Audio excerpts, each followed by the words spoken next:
So we're a few days into the new expansion now, but because I'm too broke, I'm continuing to play Sword. But of course it's a bit boring to keep uploading the same deck over and over again, so today we're switching things up with a more experimental deck, I guess. It's nothing too crazy, but I just thought I'd try out some different builds based on what Sword Pool has. I would say this one's probably a little worse than Midrange though, but anyway, we'll get to that later. So let's look at the deck list we're playing for today first. So this is the list we're playing for today. You can see there are some very notable differences from the mid-range deck that I was playing like earlier on day 1 or day 2 depending on when you watch the video, I guess. Anyway, this list, the idea for this list is to go for a more aggressive and front-loaded build. You can see I cut out some of the heavier cards like Geno, Olivia, stuff like that in favor of cards like Odin and Tentacles. They are just more aggressive. You can also see the additional Quick Blade there, which is of course another aggressive card. The other point that you'll see is the lack of Prim, even though I did hype up Prim being a very good card. And I think most people agree that for Sword, Prim is a pretty good card. The concept for this 2-cost lineup specifically is to make good use of Rose's Enhance 5. By lining up my 2-cost and lower sword craft followers like this, I guarantee that whenever I play Rose, her effect will be active. Quick Blader can deal 1 damage, which will allow you to use her follower strike. Lance Trooper, for the same reason, allows you to use her follower strike. Saria also allows you to use the follower strike, and of course Samurai is also rush, so it allows you to activate her follower strike. So you get a bit more guarantee out of it, I guess, which is one of the reasons we run it this way. You can see I cut out stuff like Mage as well, because the deck is meant to be more aggressive. I did find that the Amelia Mage combo isn't as powerful as in the previous expansion because more decks have answers to it already, so I tried cutting out Mage as well. This is more of an experimental deck rather than like, oh, this is the new Sword meta. I'm just trying out different things to see what sticks, you know. So let's look at the games we've played with this deck. So our first match here is going to be the Sword Mirror. For the Mulligan, I just keep early game. Against Sword, you want to keep stuff that can clear early game. I think it takes a bit of experience to know what to keep and what to toss during the Mulligan, depending on matchup for your early game. But honestly, for me, I just go based on gut feeling and how I feel at the time. I don't think too hard about it. When it comes to the Mirror, the 2 main deciding factors, or the 3 main deciding factors, is number 1, who goes second. Number 2, Zirconia on turn 4 if you're going second, and who draws more Gildarias. I think those are usually what the defining factors of the Mirror here is, but you can still win, of course, going first. We are a bit unfavored because we are relying on early aggro, so if my opponent did manage to draw some early game cards that can answer my board relatively efficiently, which it seems they didn't in this case, we can be quite behind because they are probably running bigger cards like Amalia and Luminous Mage, which we are not running, so there's that. So anyway, I paused here for a moment just to talk about not playing Quick Blader here. Against some matchups, this is probably a good idea. You can save it for an evil turn instead, or like to pair with Zirconia on turn 5. But in this case, I have no Zirconia in hand, and Sword doesn't really have ways to clear a full board unless they're running Apollo. So it's probably fine to just play the Quick Blader here, which I didn't do, so I missed 1 damage there. Then everyone goes ahead and use their Hound of War to clear my Knight. We pick out Saria off the top here, so we just go ahead and pop the dot with that, and then we can go ahead and send this Quick Blader face. So you can see I end up playing the Quick Blader anyway, so probably shouldn't have tried to save it. My opponent does have Zirconia, but in this case we actually heavily punish them for playing Zirconia here because, as you can see, our board is extremely wide and they're already quite low, so we're just trying to push the advantage now. Go ahead and use Vows to clear the Zirconia here, and then we just try to push our advantage. We are already seeing Odin in hand, so we try to get them as low as possible to finish them off on turn 7, hopefully. My opponent has Gildara here, which you do have to consider in this case. I did think about it, but I figured that with Hound of War I could probably clear it decently and look for Odin to finish next turn anyway, so I wasn't too worried about Gildara here. Of course, I would have left 2 followers alive and taken 4 damage face, but my plan was to follow with Odin anyway. But here I just get bailed out by top decking the Gildara anyway, so I guess that's fine. You can see Gildara's very strong card in the Mirror. I mean, just in general, but especially in the Mirror. My opponent does the one thing I hope they didn't do, which is to coin out the Olivia. This is basically the only way out of just getting destroyed by Odin next turn. So my opponent, I don't know if they expected Odin or they were playing around it, or they just like didn't have a better play, but they do go him to Olivia here, which is quite annoying. I will point out here, I decided to play safe and try to clear that board. Realistically, Odin Evil Face probably won me the game. Because they only have a 4-4 on board. I'm pretty healthy at 14. They don't have PP to play Amelia Mage. They don't have play points to play what's this called? Amalia. They don't have points to play a lot of things. And by Odin Evil Face, we put them down to lethal range. So even though we do leave a 4-4 super evil follower on board, it probably wouldn't have been a big deal. Although I do get punished if they played Mage, so there was that. So I guess in order to try to play around that, I decided to play a bit safer and just focus on clearing board first. We got Amelia here, we just go ahead and clear their followers, just look to Albert. We don't have to rush since we have Albert's super evolve for lethal anyway, depending on what my opponent does. Because my opponent does see the threat as well, being a sword player, so decided to play around it by super evolving Steel Clad Knight.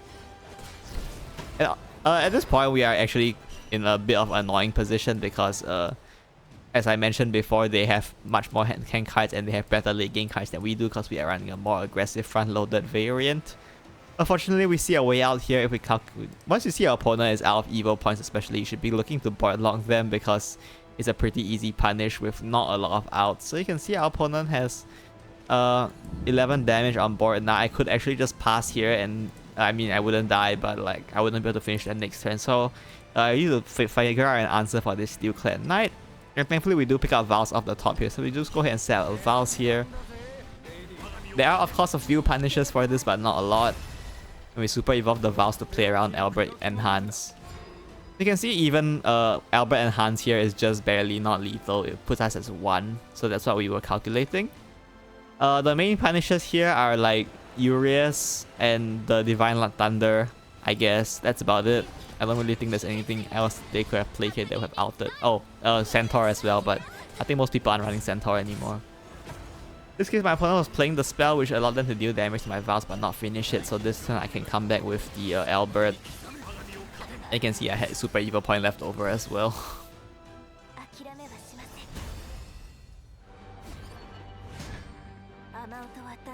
Our next match here is against Abyss and we are going first. Against Control Abyss, it's quite a difficult matchup, but against Aggro, which seems to be populating the ladder a lot right now, probably to hunt the rune players. Anyway, against Aggro, we actually have a very good matchup. We just have to hard mulligan to answer their early game board.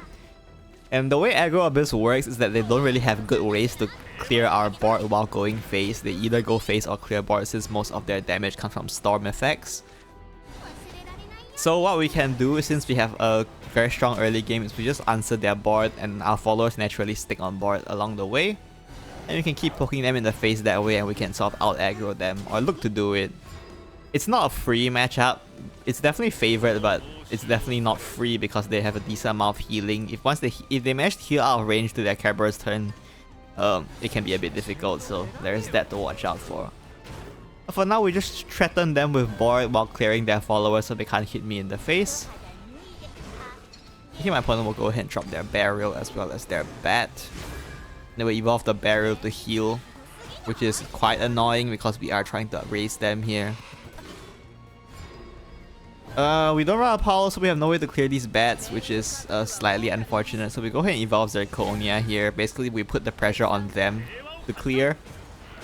Right now, they are kind of on the back foot, so they sort of have to be the one clearing, so that's the goal here. Of course, there is Aragavi, which they can just play here, but you know. And we do heal quite a bit here by evolving the bat as well. We are still ahead though, so we are not super worried yet. Although we might start to get worried soon. Anyway, we want to keep applying pressure, so we go ahead and evolve Zirconia to set up another follower for it. If they don't clear this follower, we can... If they don't clear these two knights, Albert's face is lethal. So we sort of keep demanding responses from them.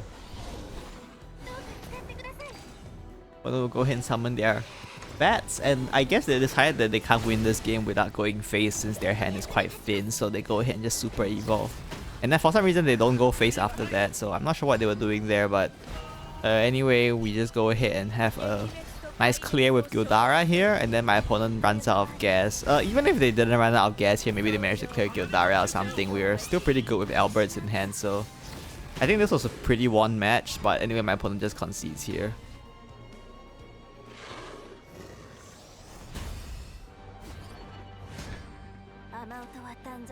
Our last match here is gonna be against Porto, and we are going second. Of course, we will keep Zirconia going second because Zirconia is the best going second card in this deck.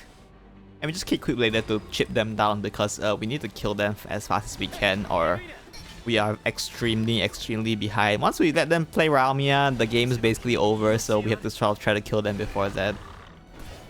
Unfortunately though, my opponent is playing the Puppet hybrid variant, so they will be able to clear my Quickblader, and I don't have a good way to answer this Puppeteer because my hand isn't super great besides the Zirconia. So we go ahead and drop the Saria here, just praying that we can at least convince them to trade into the Saria for our benefit. Unfortunately though, they don't. We go ahead and use Vows, and then we actually hit them in the face instead of trading. The main reason is because we are playing the more aggressive deck. We definitely want to push them in the face. And we are the one who will be behind the longer the game goes, so we don't want them to we don't want to spend too much time doing that. Here we go ahead and play the Rose with the extra PP. There is an argument just going Zirconia face is fine here, but I think the amount of... Actually, yeah, probably Zirconia face would have been safer here, but you know, I guess I didn't think of that in the time. So to explain why, I guess, I was a bit focused on not letting them keeping their board, so I went with this Rose plus Lance Trooper combo. But if I just went Zirconia and hit face, like the worst they could do is play Alouette. Can they even play Alouette? I mean, they can play Alouette. The worst they can do is play Alouette Gamma and clear my board. But then I have extra PP Gildara on the crackback, so I would have been fine there. So a bit of a misplay on my part, I guess. Right here, my opponent will go ahead and play their Carnelia, and then we see them make the Alpha here. So they're probably gonna give Alpha the ward, which is quite annoying, but yeah, hopefully we can kill them through it. Their healing is definitely nowhere near as bad as Rune, so I guess that is some small consolation. Anyway, now we play Zirconia because we have nothing better to do, so you can see how playing Zirconia last time would have just been an all-around better play, but I guess I misplayed there. Learn from my mistakes, I guess. Here my opponent goes ahead and drops their Karula here, and they will of course summon the Alpha. And they evolve the Alpha as well. I would have thought they would evolve the Karula here, but I guess they decided to evolve Alpha for some reason. We do heal here, but we have the dog, which clears this quite nicely. Or rather, we top deck the dog, which clears this quite nicely. And then we go ahead and super evolve here. We just want to put them in range of Odin next turn. Of course, it's a bit risky because there is like a decent amount of healing things they could have done. We heal out of range, but for now, the main goal is of course just to put them out of Odin range. I mean, put them in Odin range, sorry. Anyway, here they just go ahead and make Gamma because I guess they have no choice but to make Gamma. But unfortunately for me, thanks to having Odin, they are gonna die next turn. So yeah, difficult matchup for sure, but if you manage to pressure them enough early game and your opponent doesn't god draw, you can still win. It's definitely a bad matchup though. So here's Odin doing his Odin thing. And I guess it's a benefit of running a more front-loaded deck is being able to win games like this.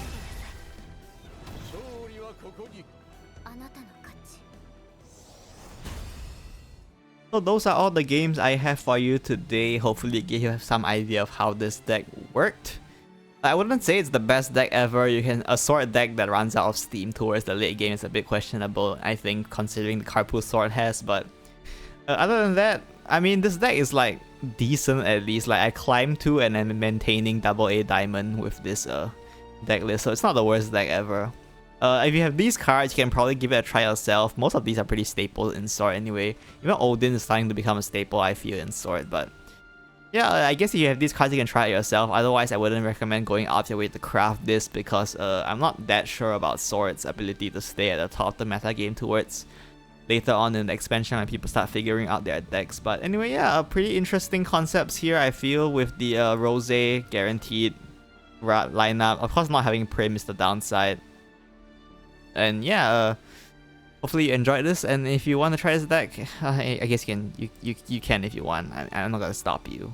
I should, but I'm not going to. Anyway, that's it for today. See you next time. Bye bye.